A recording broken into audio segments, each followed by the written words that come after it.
Dear Papa Dudut, isang mapagpalang araw po sa inyo at sa lahat ng nakikinig na katulad kong minsan nang nagkubli sa likod ng ngiti habang tahimik na nagtatago ng mga kwentong hindi alam ng mundo.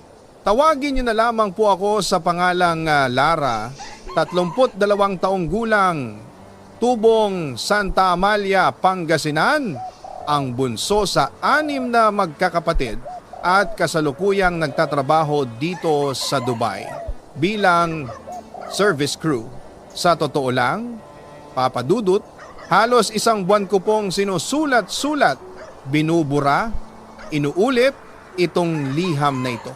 Hindi ko alam kung may makakaintindi o may makaka-relate, pero sabi nga nila, may mga kwento talagang kailangang ilabas para gumaan ang dibdib.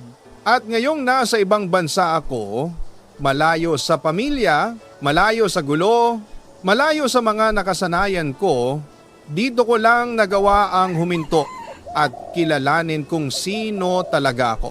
Hindi ko maalala kung kailan nagsimula, pero bata pa lang ako, masanay ako sa mga larong panlalaki, mas komportable sa mga kaibigang lalaki at mas madalas, mas napapatingin ako sa mga babae. Alam ko noon na hindi iyon tama ayon sa relihiyon namin. Hindi iyon tatanggapin ng pamilya, kaya tinikom ko ang bibig ko. Pinangatawanan ko ang tahimik na pakikipaglaban sa sarili kong damdamin. Hindi ako malandi, hindi ako liberated, hindi ako pa-sexy.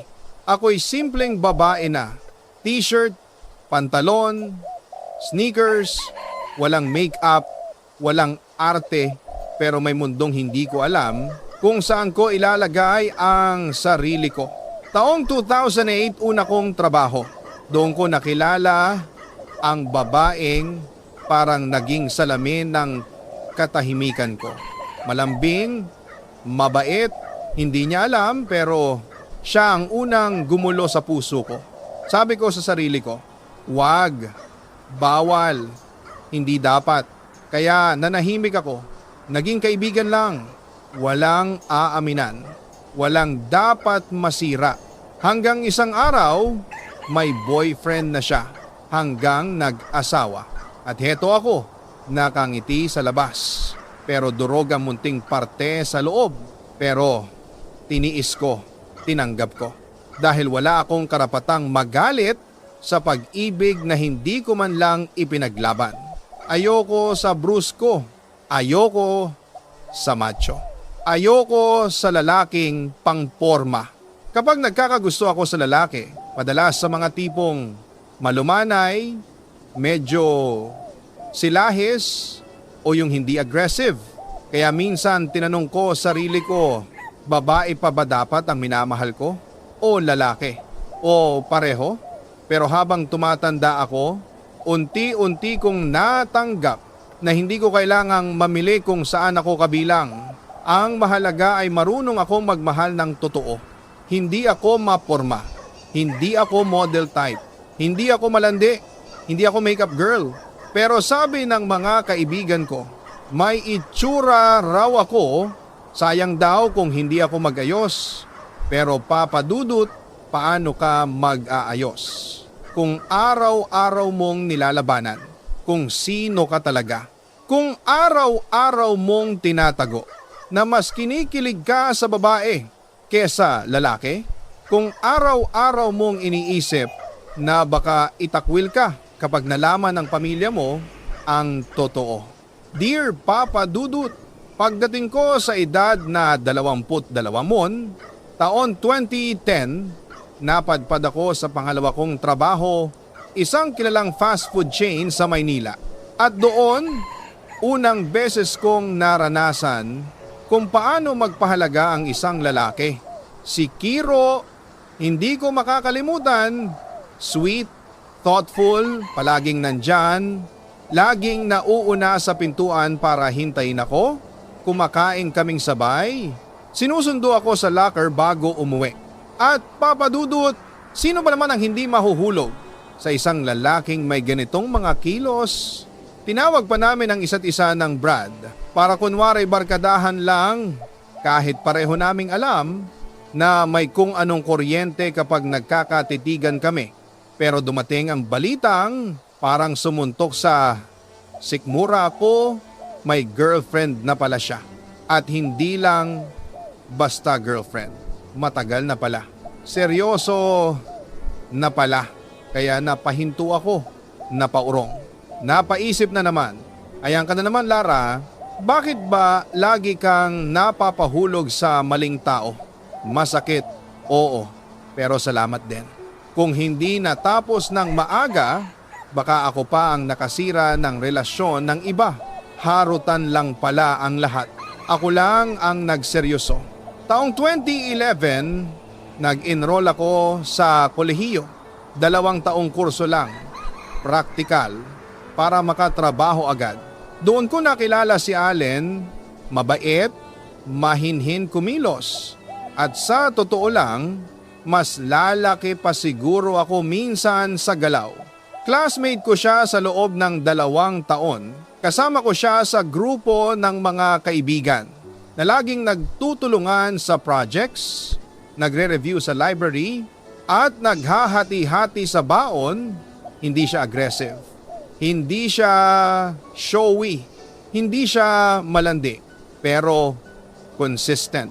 Lagi akong tinetext, laging tumatawag, laging kumukumusta.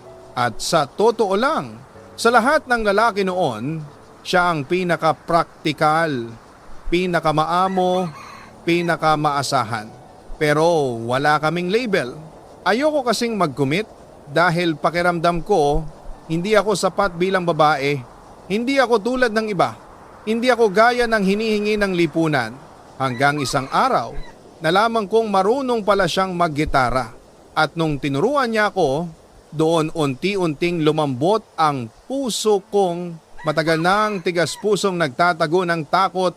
3rd semester na namin noon. Nang maging kaklase ko si John, tall, guwapo, maloko at parang magnet ng atensyon. Siya ang tipo ng lalaking alam mong maraming nagkakagusto pero nagawa niyang mag-focus sa akin. Dinala niya ako sa simbahan, sinamahan sa gala, hinawakan ang kamay ko. Habang naglalakad kami papasok ng basilika, Papa Dudut. Kinikilig po talaga ako noon, promise. Pero may problema, malaki, classic, predictable. Babaero siya. Hindi ko man siya sinagot, maigsi lang ang naging panahon ng lambingan namin dahil oo, nakakatawa siya, sweet siya, guwapo siya, pero hindi siya pang long term. Hindi siya pang seryoso, hindi siya pang totoo. Taong 2012, nag-graduate kami. Habang ako ay nag-OJT, nag-absorb, nag-resign, nag-apply, at nakuha sa coffee shop, si Allen naman ay tuloy lang sa pag-message.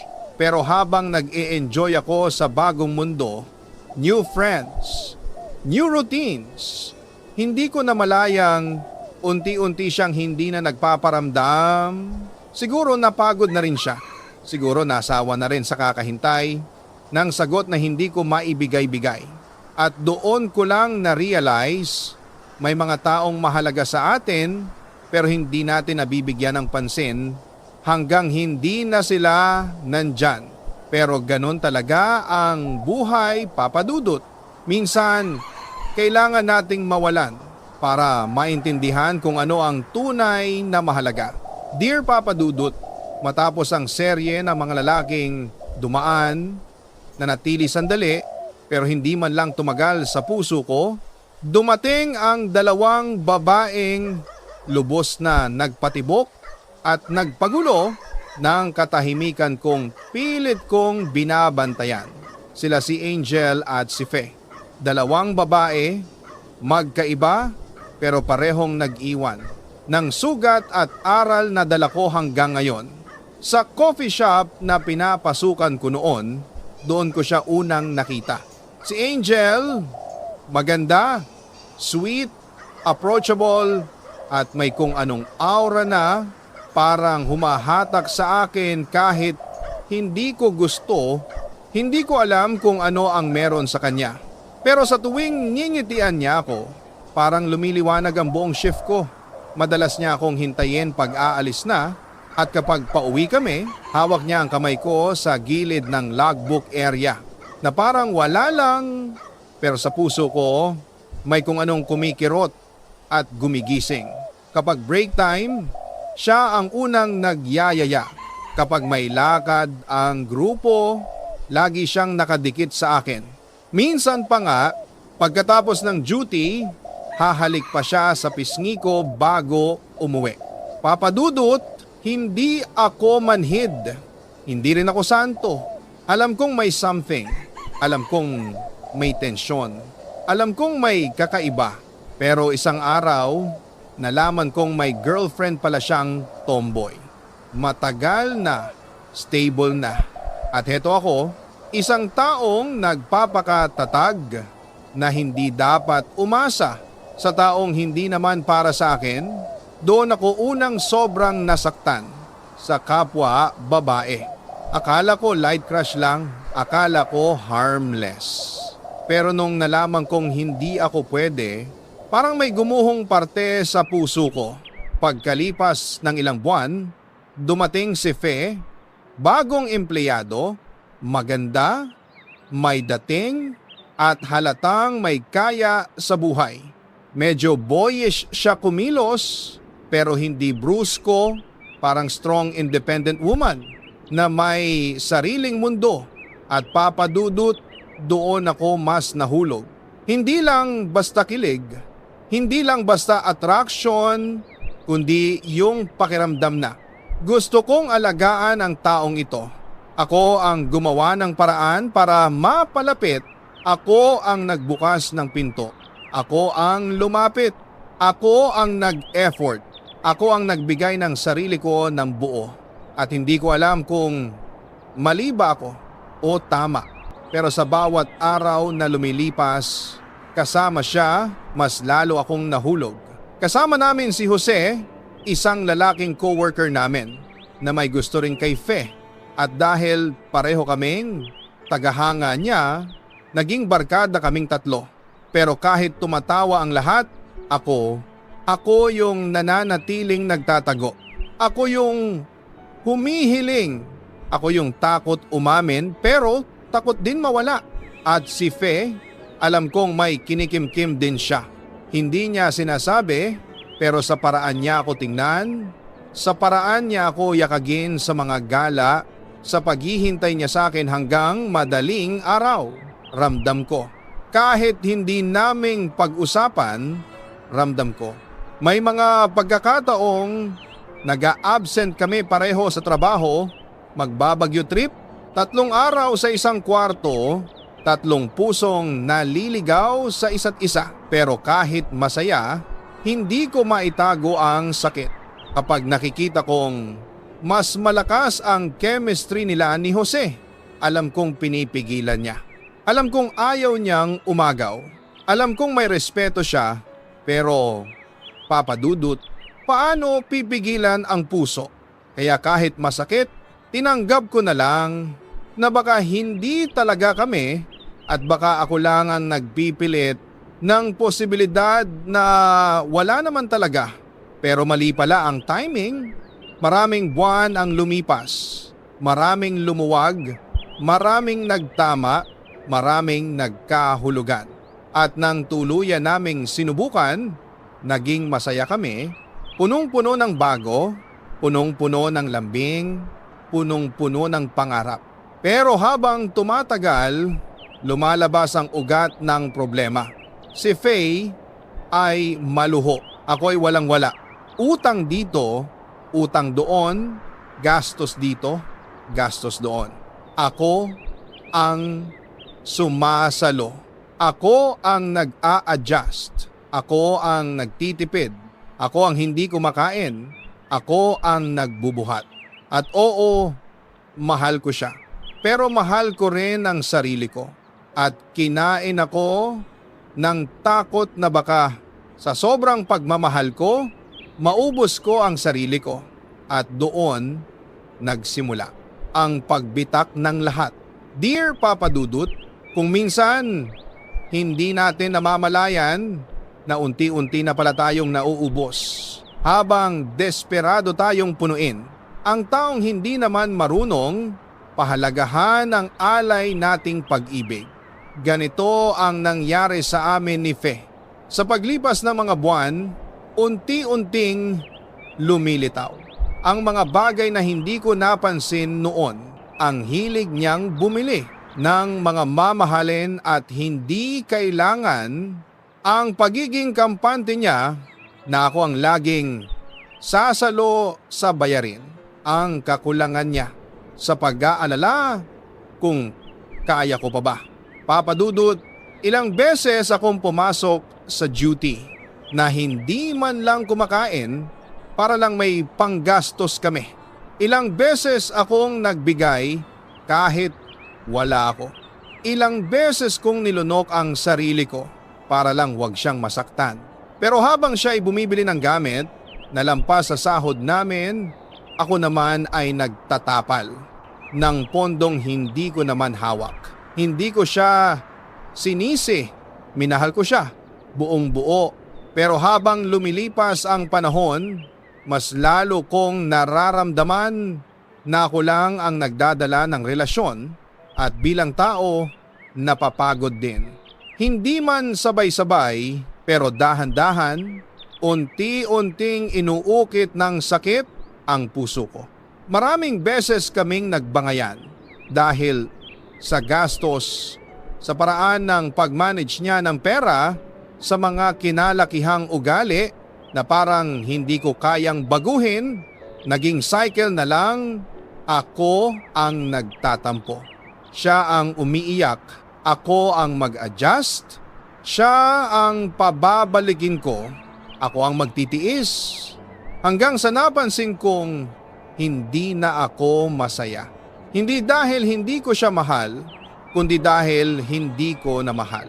Ang nagiging ako kapag kasama ko siya at minsan, Papa Dudut, ang pinakamahirap.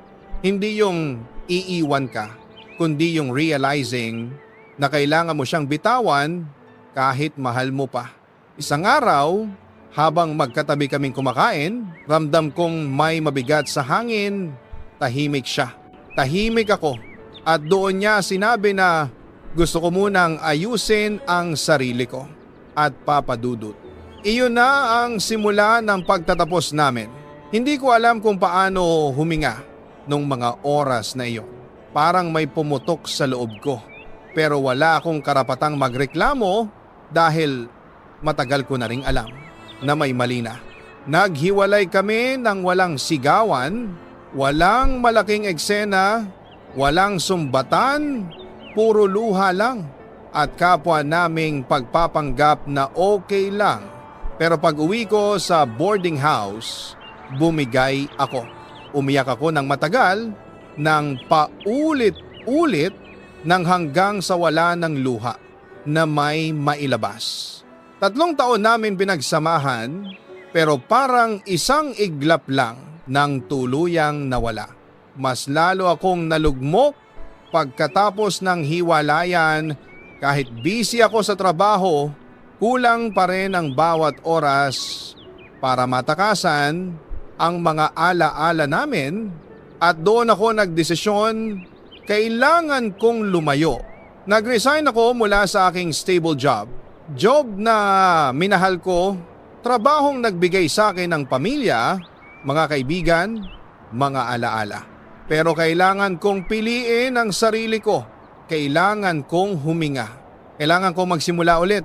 At doon ko naisip, mag-a-abroad ako. Hindi para tumakbo, kundi para lumayo sa mga lugar na nagpapaalala sa kanya. Para matutunan kong mabuhay mag-isa, para hanapin ang sarili kong matagal ko nang nakalimutan. Naging mahirap, naging magastos, naging magulo, pero nang dumating ako sa Middle East, isang bagay ang malinaw. nasa tamang direksyon na ako. Dala ko ang sakit pero dala ko rin ang pag-asa na darating ang panahon na makakabangon ako at papadudot doon nagsimula ang panibagong kabanata ko. Dear Papa Dudut, akala ko noong una sa pag-alis ko ng Pilipinas, maiiwan ko rin ang sakit. Pero hindi ko pala alam na kahit anong layo ng marating mo, sumasabay ang bigat hanggang handa ka nang bitawan ito. Paglapag ko sa Middle East, parang ibang mundo ang binuksan ko. Mainit ang hangin, malalaki ang gusali, halos lahat ay bago sa paningin ko. Pero ang pinaka hindi ko nakalimutan ay yung pakiramdam na ako lang mag-isa. Walang walang pamilya, walang mga kaibigang sanay na kasama ko, walang kilala, ako lang. At ang katahimikang matagal kong iniwasan sa dorm. Sa mismong unang gabi ko, na-realize ko. Kaya ko pala kahit ako lang. Pero hindi naging madali, Papa Dudut. May mga gabing umiiyak ako ng tahimik. May mga araw na parang wala akong lakas bumangon. May oras na nagtatampo ako sa Diyos at nagtatanong, bakit ako iniwan? Bakit ako nasaktan? Bakit palaging nauuna ang bigo kaysa sa saya? Pero kahit papaano, unti-unti kong tinanggap. Hindi ko man kontrolado ang lahat, kontrolado ko kung paano ako babangon. Sa trabaho abroad, mas mabigat ang responsibilidad, mas mahigpit ang sistema, mas mataas ang expectations. Pero doon ko nahanap ang isang bagay na hindi ko kailanman nakita sa sarili ko noon, na kaya kong tumayo ng mag-isa, na kaya kong maging matatag, na kaya kong panghawakan ang sarili ko. At habang lumilipas ang buwan, unti-unti ring bumabalik ang mga bahagi ng sarili kong nawala sa mga pagkakamali, sa mga maling relasyon, sa mga taong minahal kong sobra pero hindi ako pinili. Dito ko natutunan na hindi pala masama maging maganda para sa sarili mo. Hindi pala kailangang magpanggap para love ka. Hindi pala masama umayaw kapag ikaw na ang nasasaktan. Hindi pala kailangan ng relasyon para maging buo. Minsan kailangan mo munang mabasag para makita mo kung gaano ka talaga kalakas. Isang taon matapos akong umalis, nag-message si Faye. Hindi ko alam kung bakit pero konting parte ng puso ko ay kumirot pa rin. Kumusta raw ako? Masama raw ang loob niya sa sarili niya. Wala raw siyang permanenteng trabaho at may karelasyon na raw siya. Napangiti ako, Papa Dudut. Hindi dahil hindi na ako masakit, kundi dahil kaya ko nang ngumiti. Kahit kausap ko ang taong minsan ay muntik nang wasakin ako. Hindi ko na siya sinisi. Hindi ko na siya hiningan ng paliwanag. Hindi ko na hinanap ang closure na dati ay akala ko ay kailangan ko. Ngayon ko lang naintindihan. Hindi lahat ng sugat kailangan ng sorry para maghilom. Minsan, panahon lang ang kailangan. Habang nasa abroad ako, mas nakilala ko ang tunay kong mga kaibigan, yung mga tumawag kapag alam nilang down ako, yung mga nagtatabi ng pagkain para sa akin, yung mga nakikinig kahit wala akong sinasabi. Dito ko na-realize, minsan yung hindi mo kadugo, sila pa yung magiging pamilya mo. At higit sa lahat, dito ko nakita ang halaga ng sarili ko, na hindi ko dapat ibaba ang sarili ko para lang mahalin ng iba, na hindi ko dapat ipilit ang sarili ko sa taong hindi naman lumalapit, na hindi ko dapat sukatin ang worth ko sa effort na hindi naman nila binibigay. Natuto akong mag-book ng solo trips, natuto akong umakyat ng bundok, natuto akong kumain mag-isa sa restaurants nang hindi nahihiya. Natuto akong mag-ipon sa paraang hindi ko nagawa noon at natutunan kong pahalagahan ang katahimikan ko, ang peace ko, ang sarili ko. Hindi pala nakakatakot ang mag-isa, Papa Dudut. Nakakatakot lang kung hindi mo kilala ang sarili mo. Dear Papa Dudut, kung minsan hindi pa tapos sa mga kwentong akala natin ay nalimutan na ng panahon. May mga taong babalik, hihila sa atin pabalik sa alaala at magpapaalala kung saan tayo nagkamali at kung saan tayo nagsimulang magmahal. Ganito ang nangyari sa akin, Papa Dudut. At nagsimula ito sa dalawang pangalang matagal nang nakaukit sa puso ko. Si Allen at si Kiel. Habang nasa abroad ako, may isang gabing nag-message si Allen. Simple lang ang tanong niya, kamusta ka na? Pero iba ang dating sa puso ko. Parang binuksan niya ulit ang pintuang matagal ko nang isinara para sa kanya. Naging sunod-sunod ang chat niya tungkol sa trabaho ko, tungkol sa pamilya niya, tungkol sa buhay niya ngayon. At sa bawat mensahe niya, unti-unti kong naramdaman ang dati kong damdamin, yung matagal kong tinakbuhan. Sa totoo lang, Papa Dudut, si Allen ang lalaking pinakamatagal na nanatili sa mga pahina ng buhay ko, hindi bilang karelasyon, kundi bilang isang presensyang hindi ko maalis kahit gaano ko gustong kalimutan. Hindi siya mawawala pero hindi rin siya dumarating. Ang sabi niya, mahal niya pa rin daw ako. Na noong paalis ako ng Pilipinas, umiiyak raw siya. Hindi raw niya alam kung bakit siya nagpakatanga. At hindi niya nasabing wag akong umalis. Pero Papa Dudut, ang tanong ko noon pa, kung mahal mo ako, bakit hindi mo ako pinili noong kailangan kita? Bakit ngayon lang? Kapag malayo na ako, minsan tinatanong ko sa sarili ko, kailan ba siya magiging handa? Pero mas madalas, tanong ko ay, hanggang kailan ako maghihintay? Hindi ko rin inasahan na isang araw muling magpaparamdam si Kiel, ang unang lalaking nagpakita sa akin ng kung ano ang pakiramdam ng mahalin sa tamang paraan. Kumusta raw ako? Ano raw ang buhay ko abroad?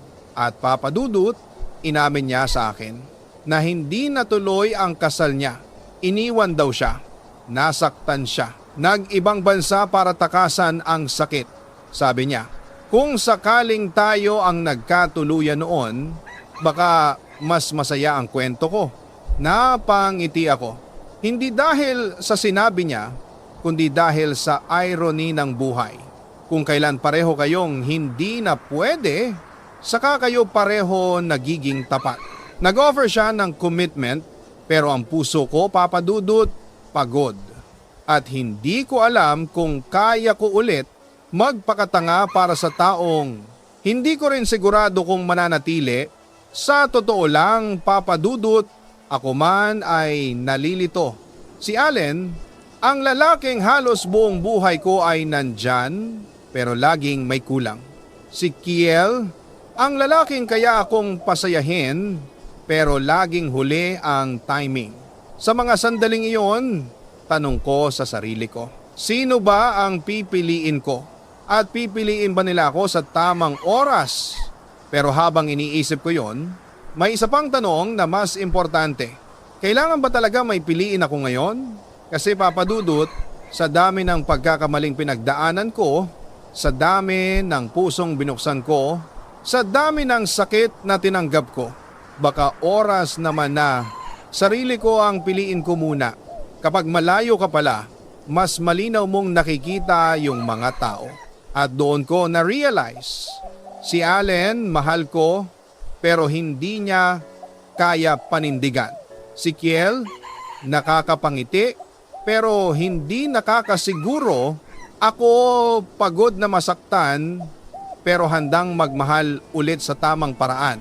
Hindi ko sila sinira sa isip ko pero hindi ko rin sila pinilit manatili dahil minsan mas matapang ang taong marunong maghintay ng pag-ibig na hindi kailangan pilitin. Dear Papa Dudut, Kung may isang bahagi ng buhay ko na masasabi kong tunay na nagbago sa direksyon ko, ito ay ang mga buwan na napag-isa ako sa abroad. Malayo sa gulo ng nakaraan, malayo sa ingay ng mga taong nagbabalik-balik sa puso ko at malapit sa sarili kong matagal ko nang iniwan. Doon ko naunawaan, Papa Dudut, ang healing pala hindi binibigay ng ibang tao. Ikaw ang gumagawa noon para sa sarili mo. Dumating ako sa puntong hindi na ako naghihintay ng reply ni Allen. Hindi na ako nagseselos kapag may bago siyang ka-chat. At hindi na ako natutuwa kapag nagpaparamdam siya. Dumating ako sa puntong may message siya pero hindi ko na binubuksan. Hindi dahil bitter ako pero dahil sa wakas naiintindihan ko na. Kung mahal ka talaga ng tao, hindi niya hahayaang mangulimot ka habang buhay siyang nagdadalawang isip. Oo, Papa Dudut, mahalaga siya sa akin. Pero hindi sapat ang salitang mahalaga para ipaglaban ang isang relasyon na hindi naman niya kailanman pinili na maging kayo. Kaya ako ang kumalas. Hindi dahil tinalikuran ko siya, kundi dahil pinili kong hindi na ako magmakaawa sa pag-ibig na hindi niya kayang buuin. Ngunit hindi doon natapos ang lahat, Papa Dudut. Dahil si Kiel, siya naman ang sunod na bumalik.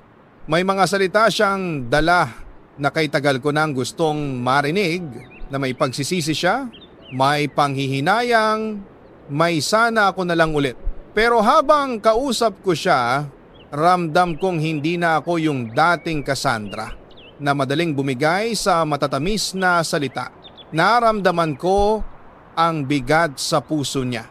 Pero naramdaman ko rin na hindi ako sigurado kung nandun ba ako dahil kailangan niya ng kakampi o dahil tunay niya akong minamahal. Kaya hindi ko siya tinanggihan pero hindi ko rin siya tinanggap. Dahil minsan, Papa Dudut, nakakasakal maging sandalan kapag hindi naman tayo ang tahanan sa tuwing iniisip ko yung mga tsansa na binigay ko sa maling tao.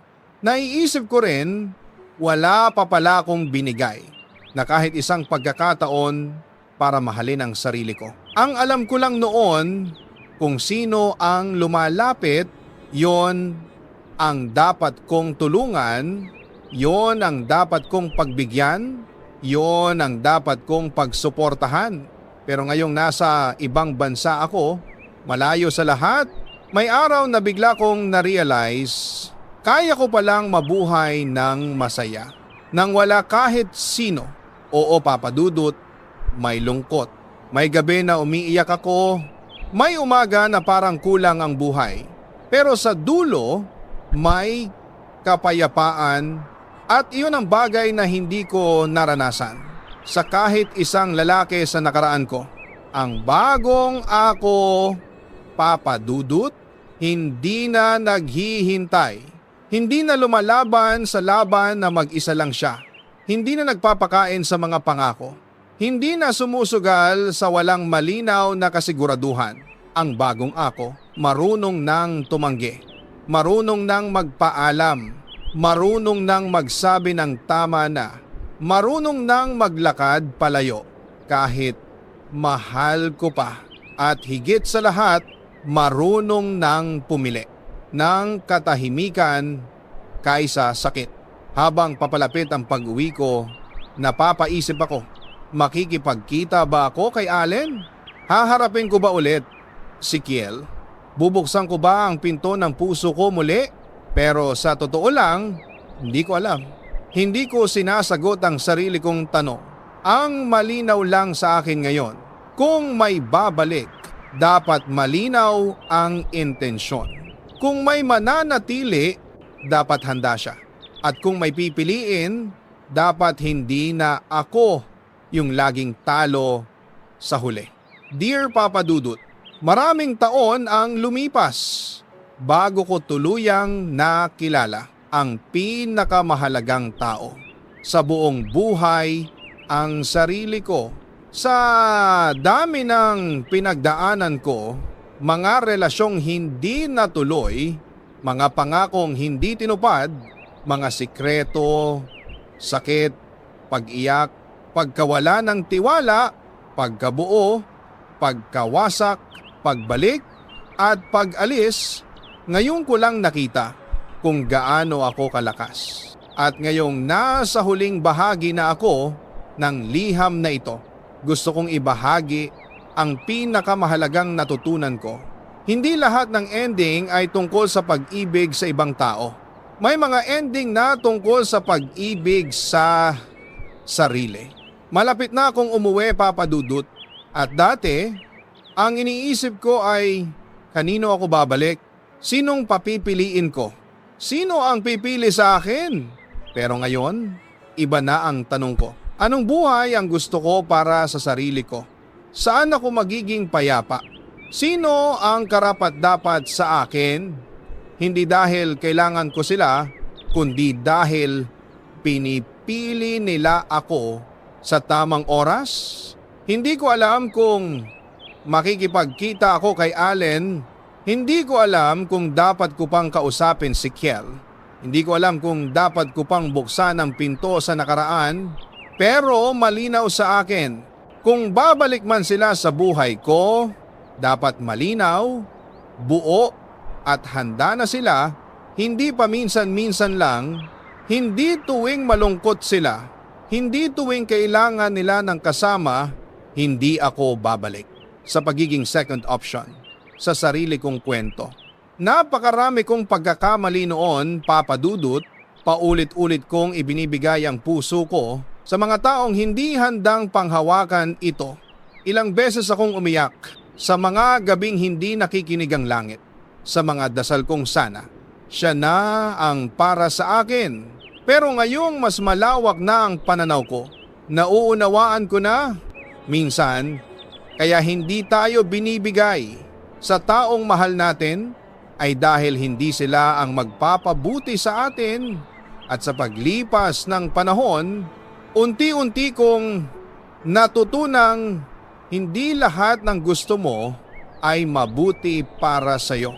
Hindi lahat ng nagmamahal ay kaya kang mahalin ng tama. Hindi lahat ng pangakong nakakakilig pakinggan ay dapat paniwalaan. At higit sa lahat, hindi lahat ng iniwan ka ay kailangan mong hintayin.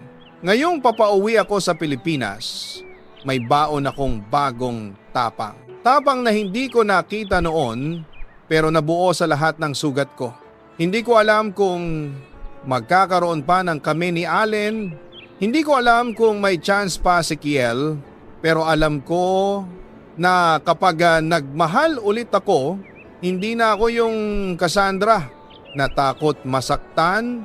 Hindi na ako yung Cassandra na umaasa sa mga paramdam. Hindi na ako yung Cassandra na laging pangalawa.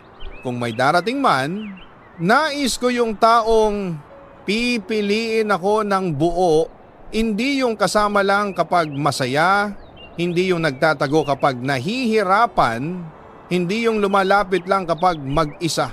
Gusto ko yung pag-ibig na hindi kailangan ipaglaban ng mag-isa. Gusto ko yung pag-ibig na hindi nakakabawa sa pagkatao ko, kundi nagdadagdag sa pagkatahimik ko. At kung hindi dumating iyon, handa ako, masaya ako, payapa ako. Dahil sa wakas, mahal ko na rin ang sarili ko. Kung may nakikinig man ngayon na may parehong kwento gaya ko, isang bagay lang ang gusto kong iwan sa inyo. Hindi ka mali kung umalis ka. Hindi ka mahina kung iniwan mo ang mga taong hindi marunong mahalin ka ng tama. At hindi ka selfish kung pinili mo ang sarili mong kapayapaan. Minsan, ang tunay na pag-ibig hindi nanggagaling sa espasyong iniwan ng iba. Nanggagaling ito sa mga puwang ng puso mong unahin mong punan. Maraming salamat, Papa Dudut, dahil pinakinggan mo ang liham ko. Sana po ay maging gabay ito sa mga tulad kong naligaw nasaktan pero hindi kailanman sumuko. Habang buhay akong magpapasalamat sa programa mo. Kung saan kahit gaano kabigat ang kwento, lagi mong ipapaalala sa amin na dito sa Papa Dudut Stories, hindi ka nag-iisa. Lubos na gumagalang, Cassandra, mula sa isang pusong pinagdaanan ng lahat pero marunong nang pumili para sa sarili.